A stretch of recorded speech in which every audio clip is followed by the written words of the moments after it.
Të nderuar televizionistë, përshëndetje, unë jam Flutur Rakasa dhe do të jemi bashkë në këtë edicion informativ këtu në Drita Televizion, ju njohim me zhvillimet e ditës. Zëvendës ministrja Belinda Balluku mungoi në seancën plenare të kësaj të njëjtje, por emri i saj u bë tema qendrore e debatit në kuvent. Opozita kërkoi prezencën e numrit të dytë të qeverisë, tashmë e pandehur nga SPAK, për çështjen e tunelit të Llogaras. Në salën plenare u shfaqën pankarta me akuza për abuzim me fondet publike, ndërsa socialistët mbrojtën qëndrimin se drejtësia duhet të veprojë e pavarur. Kryeparlamentari Niko Peleshi sqaroi se kuvendi nuk do të ndërhyjë në një çështje që tashmë është në duart e SPAK. Në mungesë fizike, por jo politike, emri i zëvendës kryeministres Belinda Balluku mbizotroi në seancën plenare të ditës së njëjtë. Opozita kishte hyrë e përgatitur në sallë me pankarta dhe deklarata që shqetëtonin numrin 2 të qeverisë, tashmë të pandehur nga prokuroria e posaçme për çështjen e ndërtimit të tunelit të Llogaras. Që në hapje të seancës, deputetët opozitar kërkuan prezencën e Ballukut për t'u përballur publikisht dhe për të dhënë shpjegime mbi akuzat për abuzim me fondet publike. Dhe këtë e pat dhe në përgjime, se si Belinda Balluku merrte në telefon dhe thoshte ktheu komisionit dhe anullojë procedurën. Fol me turqit, fol me këtë e me atë, ta shpallim nesër. Se këtu në këtë vend, në narko shtet bëhen narkotendra, nuk funksionojnë procedurat. Belinda Balluku ka sot mundësinë, thot vërtetën, se nga kush i erdhi urdhri. Dhe ju, të gjithë, në qoftë se nuk i referoheni fakteve dhe historisë, të gjithë do të bashkoheni te këto pranga. Njësoj si shumë kolegë tuaj. Në sallën e kuvendit, tensioni u rrit me kalimin e minutave. Pankartat dhe mbishkrimet kundër zëvendës kryeministres u ngritën në disa prej karrikeve të opozitës, ndërsa kryedemokrati Sali Berisha, pas vendosjes së fotos së saj, e komentoi me tone të ashpra. Ai akuzoi Ballukun për shkelje të barazisë në tendera dhe për fshirje në një aferë që sipas tij tregon dështimin moral të qeverisë.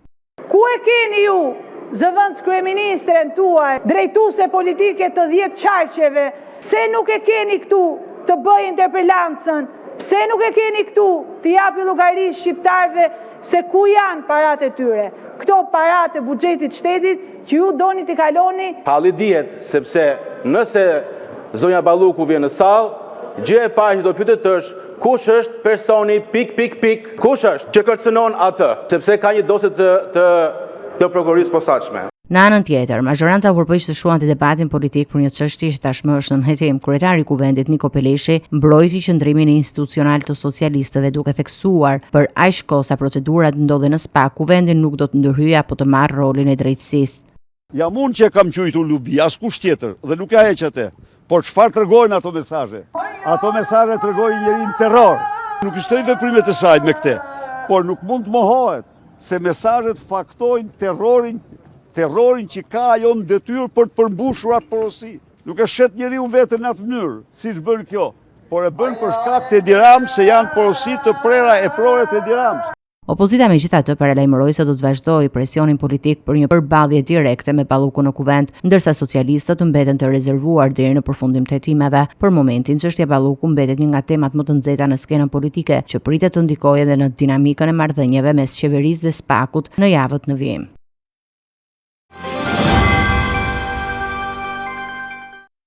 Projektligji për barazinë gjinore, e cila pritet të votohet në seancën e kësaj të njëjtë në parlament, shkaktoi debate të forta mes shumicës dhe opozitës. Kryetari i Partisë Demokratike Sali Berisha akuzoi mazhorancën se kërkon të kalojë një projektligj që cënon familjen dhe shoqërinë shqiptare.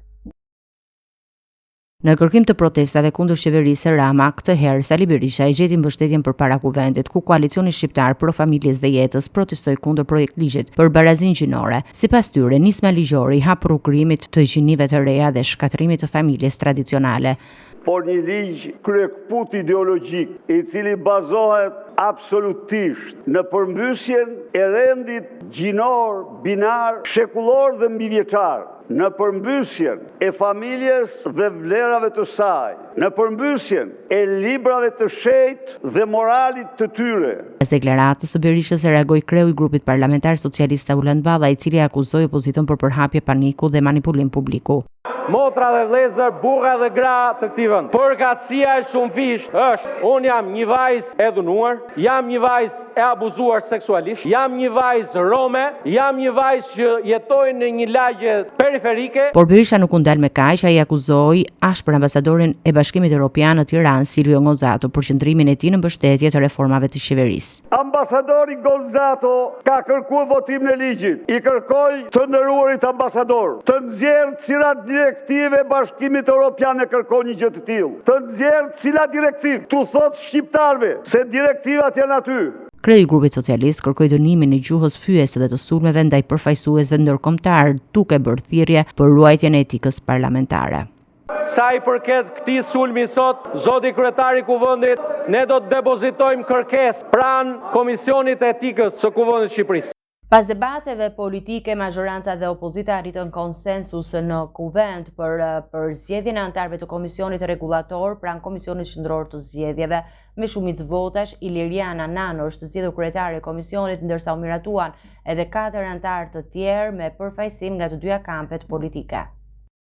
Në seancën plenare të kësaj të njëjtje, majoranca dhe opozita vendosin të japin fund gërçit për përbërjen e Komisionit Rregullator të KQZ-s me 116 vota pro, 2 kundër dhe 2 abstenime. Deputetët miratuan në krye të këtij organi Iliriana Nanon. Krahas saj, Kuvendi votoi edhe për anëtarët e tjerë të rregullatorit: Arben Ristani, Tritan Çaka, Bledar Skënderi dhe Elga Vukaj. Ish kreu i KQZ-s Arben Ristani u zgjodh me 111 vota pro, 7 kundër dhe 2 abstenime, ndërsa Elga Vukaj, e propozuar nga Partia Demokratike, mori 12 vota pro, 6 kundër dhe 3 abstenime. Dritan Çaka u miratua me 116 vota pro, 2 kundër dhe 2 abstenime, ndërsa Bledar Skënderi me 113 vota pro, 5 kundër dhe 1 abstenim. Ky votim shënon një nga të rradhat e raste të bashkëpunimit mes majorancës dhe opozitës për çështje që lidhen me institucionet zgjedhore, ndërsa përbërja e re e Komisionit Rregullator pritet të nisë punën menjëherë për përgatitjet e zgjedhjeve të ardhshme. Kryeministri i vendit Edi Rama ka nderuar me hyrjen e mirënjohjes publike profesor Hubert Hasenauer, rektori i Universitetit të Bujqësisë dhe Shkencave të Jetës në Boku të Vjenës. Rama e vlerësoi rektorin e Universitetit të Vjenës për kontributin dhe për kushtimin e tij në transformimin e UBT-s. Ai tha se ky moment nxjerr në par lidhjet e forta mes dy vendeve. Kryeministri Edi Rama ka nderuar me hyrjen e mirënjohjes publike profesor Hubert Hasenauer, rektori i Universitetit të Bujqësisë dhe Shkencave të Jetës Boku të Vjenës. Rektori austriak u vlerësua për rolin e tij në transformimin e Universitetit Bujqësor të Tiranës sipas modelit austriak dhe në procesin e njësimit të diplomave mes dy institucioneve. Sot ju jeni një tjetër xhevahir në vargun e gjatë të gjerdanit të miqësisë dhe të lidhjes Shqipërisë me Austrinë, apo një tjetër xhevahir në kurorën e kësaj miqësie. Dhe pas një diskutim nesër, ju do të përmendeni së bashku me Mejerin, me Joklin, me Ipenin, me Frontlihun, me Karl Gegen, me Aleksandr Mojsiun, në këtë komunitet shpirtrash që i ndihen kësaj miqësie dhe kësaj lidhje që ju po kontriboni drejt për drejt për ta bërë më të fortë. Nga ana e tij, profesori Hubert Hasenauer, rektori i Universitetit Bogo, e cilësoi këtë nderim si një frymëzim për projekte të reja dhe për kushtim të mëtejshëm në bashkëpunim me Shqipërinë. Kur takova kryeministrin Rama dhe rektorin e UBT-s në qershor të vitit 2021, nuk e pa ata idenë çfarë udhtimi do të vijonim, por është e qartë që kishim një vizion të madh për brezat e ardhshëm të Shqipërisë. Qeveria shqiptare synon njësimin e plotë të diplomave universitare Boku të Vjenës, me qëllim që Universiteti Bujqësor i Tiranës të kthehet në një qendër rajonal që do të rrejë student nga i gjithë Europa juglindore. Kontrolli i lartë i shtetit ka konstatuar shkelje të rënda në menaxhimin e fondeve publike në raportin vjetor për vitin e kaluar. Nga keqpërdorimi të ardhurave dhe deri tek shpenzimet jo efektive, raporti evidenton mungesën e transparencës në koncencione, veçanërisht në sektorin e shëndetësisë dhe raste të shumta të konkurrencës së pandershme në tendera. Para deputetëve në Kuvend, kreu i kontrollit të lartë të shtetit Arben Sheu prezantoi rezultatet e mbi 160 auditimeve të kryera gjatë vitit kaluar, duke theksuar se një pjesë e gjetjeve kanë përfunduar në organet e drejtësisë. Pasqyrat financiare të audituara kanë treguar mungesë konsolidimi midis njësive, shkelje të afateve në dorëzimin e raportimeve, mos akordime ndërvitore dhe përjashtim të disa transaksioneve nga pasqyrimi. Janë konstatuar keq klasifikime të të ardhurave dhe shpenzimeve, mangësinë dokumentacionit mbështetës si dhe dobësinë zbatimin e kontrolleve të brendshme për identifikimin e parregullsive. Në një pjesë konsiderueshme të institucioneve të audituara, janë evidentuar problematika në regjistrimin e plot të pasurive, veçanërisht pasurive paluajshme, si dhe në përgatitjen e dokumentacionit pronësor. Procedurat e marrjes në dorëzim dhe klasifikimi i pronave publike vazhdojnë të përbëjnë rrezik për tjetërsimin e tyre. Gjithashtu, në paraqitjen e detyrimeve të papaguara dhe debitorëve janë konstatuar diferenca midis shifrave të regjistruara dhe gjendjes reale, si dhe pasaktësi në përllogaritjen e kamat-vonesave. Raporti i KLSH-s u miratua nga deputetët e opozitës, të cilët e konsideruan atë si pasqyrim më real të korrupsionit që sipas tyre ka prekur çdo hall të administratës. Çfarë mund t'i thoni ju? Një punojësi, një djalë apo një vajzë se nuk e di çfarë është, por që guxon të shkojnë të bëjë auditën e kryeministrit. Dhe jo e bllokojnë, po e terrorizojnë, e detyrojnë të largohet nga detyra. Në emër të mazhorancës, zëvendës kryetari i kuvendit Toni Gogu ju përgjigj akuzave të opozitës duke rikujtuar se kur Sali Berisha ishte në krye të qeverisë, KLSH-ja është përpjekur të vihej nën kontroll politik. I ngatron qëllimisht binarët e kontrollit parlamentar me veprimtarinë e kontrollit lartë shtetit që është veprimtari e nderuar, por që sot ka ardhur jap llogari përpara këtij kuvendi,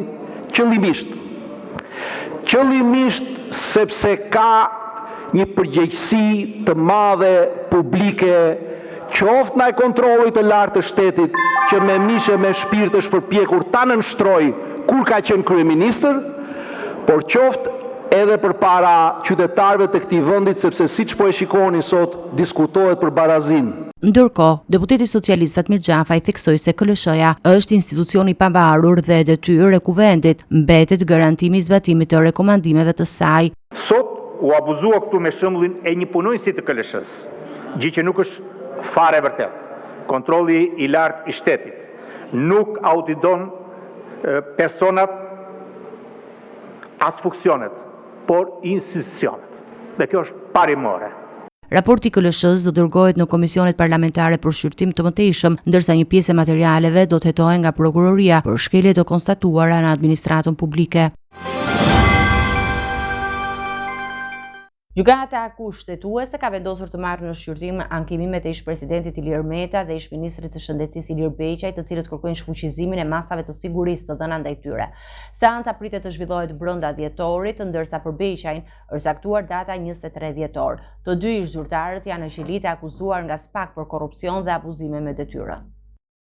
Gjykata kushtetuese ka pranuar të shqyrtojë ankimimet e paraqitura nga Ilir Meta dhe Ilir Beqaj, dy prej emrave më të lartë të politikës shqiptare që ndodhen në hetim nga prokuroria e posaçme. Sipas vendimit të bërë publik në 23 dhjetor 2025, kushtetuesja do të zhvillojë seancën për ankimimin e ish-ministrit të shëndetësisë Ilir Beqaj, i cili kërkon shfuqizimin e masës së sigurisë arrest me burg. Beqaj ndodhet në qeli prej 3 korrikut 2024 pasi është marrë i pandehur për abuzime me fondet e SASP-it, institucionit që ai drejton. Në kërkesën e tij, Beqaj pretendon se të gjitha vendimet e marra nga gjykata e posaçme që nga momenti i caktimit masës e deri te vazhdimi i saj janë në kundërshtim me kushtetutën dhe të parsyetuara ligjërisht. Ankesa e tij do të shqyrtohet në bazë dokumentash pa praninë e palëve, ndërkohë kushtetuesja ka vendosur të marrë në shqyrtim edhe ankimimin e ish-presidentit Ilir Meta, i cili ndodhet në qeli prej 21 tetorit 2024 në akuzën për korrupsion, pastrim parazh dhe mosdeklarim të pasurisë. Meta kërkoi rrëzimin e vendimit të gjykatave të mëparshme që kanë lënë në fuqi masën e arrestit ndaj tij, duke argumentuar se janë cënuar të drejtat kushtetuese të mbrojtjes dhe të gjykimit të drejtë. Të dyja çështjet kanë ngjatur interes të madh publik dhe politik, duke e konsideruar një test për balancat e drejtësisë së re, në veçanti për rolin që po merr gjykata kushtetuese në kontrollin e vendimeve të SPAK dhe GJKK. SPAK ka vendosur të zjas me 3 muaj deri në muajin shkurt afatet e hetimit ndaj kryebashkiakut të Kolonjës Erion Isai dhe 5 zyrtarëve të tjerë të bashkisë. Ata akuzohen për shkelje të barazisë në tenderash, përdorim detyre dhe falsifikim dokumentesh në lidhje me 2 tendera të rëndësishme, rrugën Korçë-Ersek dhe ujësjellsin e Kolonjës.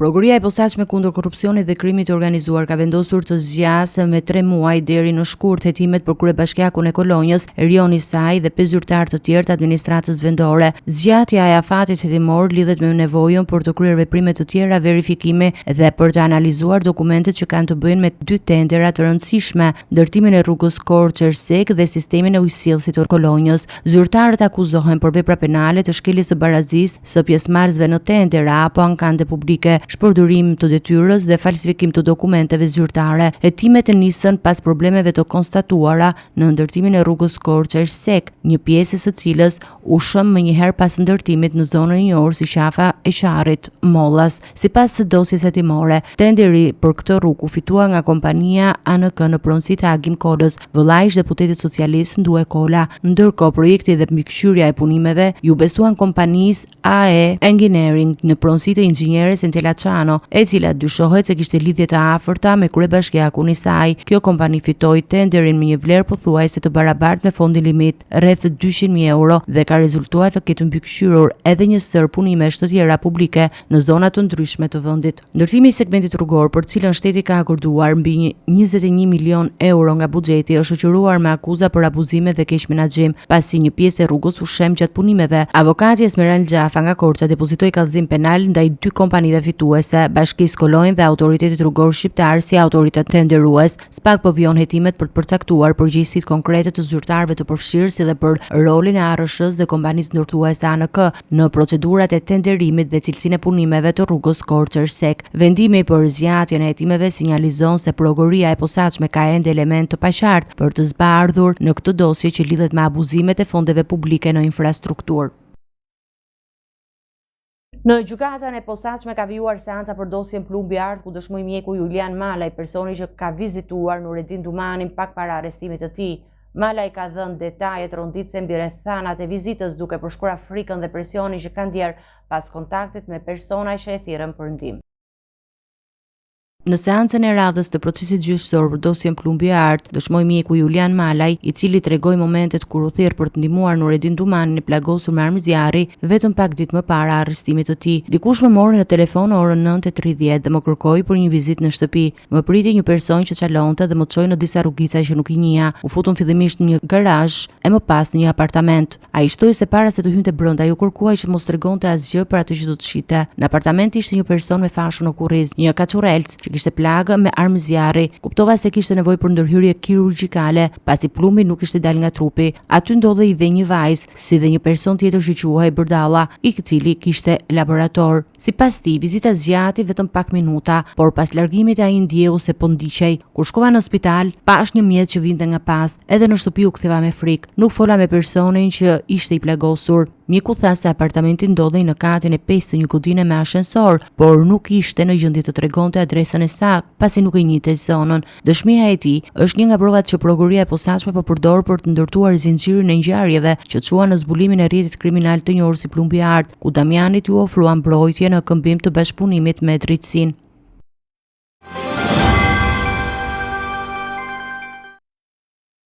Procesi mbrojtjes së ish presidentit Hashim Thaçi në dhomat e specializuara të gjykatës në Hag po vijon në dëshminë e të ftuarve ndërkombëtar të njohur. Pas kërkesës së mbrojtjes, gjykata ka miratuar një ditë shtesë dëshmie për ish komandanti suprem të NATO-s në Europë, Wesley Clark, duke e caktuar atë me 21 nëntor pas fillimit të dëshmisë me 18 nëntor. Kjo shtesë ka për qëllim përmbylljen e paraqitjes së argumenteve nga ana e mbrojtjes së Thaçit, ndërsa trupi gjykues ka kërkuar që nëse është e mundur, dëshmia të përfundojë më herët. Dëshmia e Clarkut do të shënojë përfundimin e serisë së dëshmive ndërkombëtare të mbrojtjes, që ka nisur me 15 shtator me ish ndihmësin e sekretarit amerikan të shtetit James Rubin dhe ka vijuar me ish këshilltarin ligjor të delegacionit shqiptar në Rambouillet, Paul Williams. Më pas, nga 30 shtatori deri në 2 tetor 2025, u dëgjua James Peter Covery, ish të zëvendës i përfaqësuesit të OKB-s në Kosovë, Bernard Kouchner. Dhoma e specializuar kishte caktuar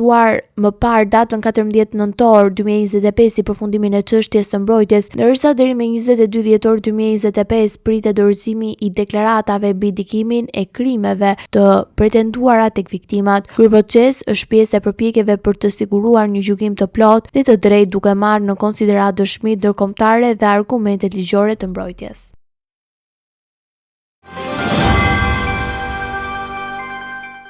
Eci me të tjera informacione, një ngjarje e rëndë ka tronditur fshatin Gollubot të Malishevës, ku 2 vëllezër u ekzekutuan me armë zjarri para shtëpisë së tyre. I dyshuari dhe ndri i tyre është në arrati dhe po kërkohet nga policia. Sipas hetimeve paraprake, motivi i vrasjes dyshohet të jetë për një konflikt familjar i nisur mes palëve. Autoritetet janë në vendngjarje dhe trupat janë dërguar për ekzekutim mjekoligjor. Një vrasje dyfish ka ndodhur në mbrëmjen e sotme në fshatin Gollubuc të Malishevës, duke shkaktuar tronditje në komunitetin lokal. Viktima dyshohet të jenë 2 vëllezër rreth moshës 32 dhe 45, të cilët u qelluan me armë zjarri para derës së shtëpisë së tyre. Njëri nga të vrarët ka ndërruar jetë në vendngjarje, ndërsa tjetri ka ndërruar jetë rrugës për në spital. Sipas hetimeve paraprake, i dyshuari dhe ndri viktimave kishte shkuar më parë në shtëpi për të marrë gruan e tij. Pas largimit disa metrash, ai është kthyer përsëri dhe ka hapur zjarr ndaj 2 vëllezërve. Gjëja dyshohet të ketë motiv familjar pasi konflikte të mëparshme mes palëve, duke se kanë tensionuar marrëdhënie dhe kanë çuar në shpërthimin e dhunës fatale. Autoritetet policore dhe prokuroria janë duke zhvilluar veprime të shpejta operative dhe kapjen e të dyshuarit dhe hetimet e plota të ngjarjes. Trupat e viktimave janë dërguar pas ekzaminimit të mjekoligjor, ndërsa hetimet vijojnë për të sqaruar të gjitha rrethanat dhe motivet e vrasjes. Ngjarja ka tronditur komunitetin lokal dhe ngre shqetësime për sigurinë në zonë, ndërsa autoritetet bëjnë thirrje për bashkëpunim me policinë në kapjen e autorit. Të nderuar televizionistë, do të njihemi me parashikimin e motit. Territori shqiptar për datën 7 nëntor do të jetë në ndikimin e masave ajrore të lagështa dhe të paqëndrueshme me mod kryesisht të vranë dhe reshje shiu me intensitet të ulët deri mesatar në shumë zona të vendit. Paraditja do të karakterizohet nga vranësira të dendura dhe reshje të her pas hershme në zona qendrore dhe veriore, ndërsa në orët e pasdites priten intervale të shkurtra kthjellimesh në zonat bregdetare dhe jugore. Temperatura minimale pritet të zbresë deri në 6 gradë Celsius, ndërsa ajo maksimale do të arrijë deri në 19 gradë Celsius në bregdet dhe zonat e ulta. Gjatë ditës pritet të ketë rreth 3 deri në 4 orë diell. Era do të fryjë mesatare nga drejtimi jugor me shpejtësi 3 deri në 5 metra për sekond, ndërsa në bregdet her pas here mund të arrijë deri në 6 metra për sekond. Deti do të ketë dallgëzim të ulët deri mesatar rreth 1 deri në 2 ball. Indeksi ultraviolet për Tiranën më 7 nëntor 2025 pritet të jetë i ulët rreth 2.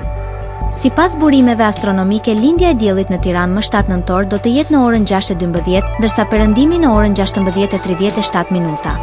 Temperaturat minimale dhe maksimale për disa qytete kryesore të Shqipërisë do të jenë si më poshtë. Shkodër, 11 deri në 15 gradë Celsius. Kukës, 9 deri në 11 gradë Celsius. Peshkopi, 9 deri në 11 gradë Celsius. Tiranë, 14 deri në 16 gradë Celsius. Durrës, 13 deri në 18 gradë Celsius.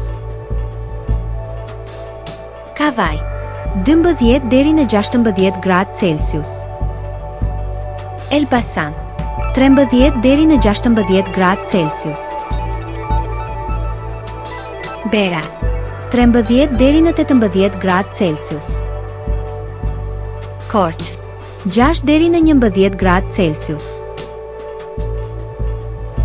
Vlorë, 15 deri në 19 gradë Celsius. Gjirokastër, 10 deri në 16 gradë Celsius. Sarand, 13 deri në 19 gradë Celsius. Territori i Kosovës për datën 7 nëntor 2025 do të jetë në ndikimin e masave ajrore të lagështa dhe të ftohta, me kushte për reshje të her pas hershme shiu në shumë zona. Paraditja do të karakterizohet nga moti vranët me reshje lokale të dobëta në disa rajone, ndërsa në orët e pasdites do të ketë pranim më të dendur të vranësirave dhe reshjeve në pjesën jugore dhe juglindore të Kosovës. Temperatura minimale pritet të zbresë deri në 4 gradë Celsius, ndërsa ajo maksimale do të ngjitet deri në 11 gradë Celsius në qytetet më të buta si Gjilan dhe Kaçanik. Era do të fryjë lehtë nga drejtimi verilindor me shpejtësi 2 deri në 4 metra për sekond. Indeksi ultraviolet për Prishtinën më 7 nëntor 2025 pritet të jetë i ulët nga 1 deri në 2. Sipas burimeve astronomike, lindja e diellit në Prishtinë më 7 nëntor do të jetë në orën 6:10, ndërsa perëndimi në orën 16:28 minuta. Temperaturat minimale dhe maksimale për disa qytete kryesore të Kosovës do të jenë si më poshtë. Mitrovic, 5 deri në 10 gradë Celsius. Podujev, 5 deri në 9 gradë Celsius. Skënderaj, 6 deri në 10 gradë Celsius. Pej, 7 deri në 9 gradë Celsius. Prishtinë, 6 deri në 10 gradë Celsius. Gjakov, 6 deri në 10 gradë Celsius. Malishev, 4 deri në 6 gradë Celsius. Gjilan, 6 deri në 11 gradë Celsius. Ferizaj, 6 deri në 10 gradë Celsius. Kaçanik, 7 deri në 11 gradë Celsius. Suhare, 4 deri në 6 gradë Celsius. Prizren, 5 deri në 7 gradë Celsius. Ishte gjithçka e përgatitur në këtë edicion informativ. Për më shumë zhvillime dhe informacione të reja, klikoni në faqen tonë zyrtare drita.tv. Mund na ndiqni edhe në rrjetet sociale, Facebook, Instagram, YouTube, ku jemi me përditësime në çdo kohë. Vazhdoni të qëndroni në shoqërinë e televizionit Drita. Bashkë më u takofshim në edicionin e ardhshëm.